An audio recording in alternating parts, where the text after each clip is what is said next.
në Zvërnec, para syve të mi e para syve të qindra policëve, është tërheq zvarr një protestues, është quajtur me grusht dhe i është vendosur pistoleta në kokë. Është tërhequr zvarr, dhunuar dhe vendosur pistoleta në kokë nga hala bak të krimit organizuar dhe të oligarkisë ekonomike. Ditën e sotme jam tërhequr zvarr, jam dhunuar dhe më është fyer digniteti nga ofendimet nga më të ndyra të policëve të pushtetit.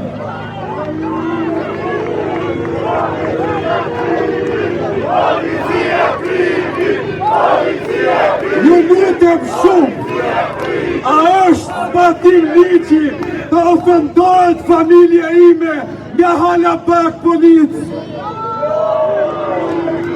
A është zbatim ligji të më quhet grusht në makinë pasi isha neutralizuar totalisht?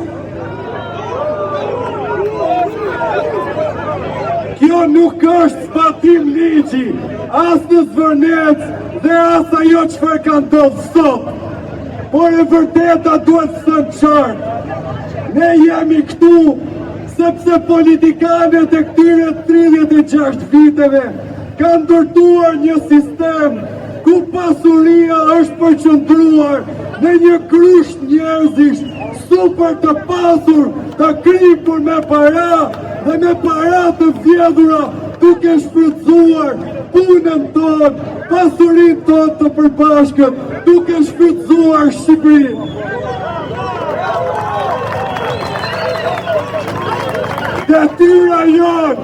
Detyra jonë më rëndësishme është të rrëzojnë perishizmin dhe ramizmin të diktator, të cilët së parë janë diktator në partinë e tyre, e së dyti janë diktator në gjithë Shqipërinë, të cilët kanë shkatruar bujqësi, plekturi, industri, infrastruktur, arsim, shëndetësi, kanë larguar punëtorët, kanë larguar të rinj, kanë lënë në mjerim pensionistët dhe këtë që nuk ju afalim. Nuk ju afalim, ata çfarë jo keni dhënë oligarkëve, do jo marrim mbrapsht, atë që keni përfituar në mënyrë të paligjshme, do ju konfiskohet, sekuestrohet, sepse vjedhja nuk kalon më dhe fundi juaj ju ka ardhur. Prandaj, të gjithë bashkë, ju erdhi fundi! Ju erdhi fundi!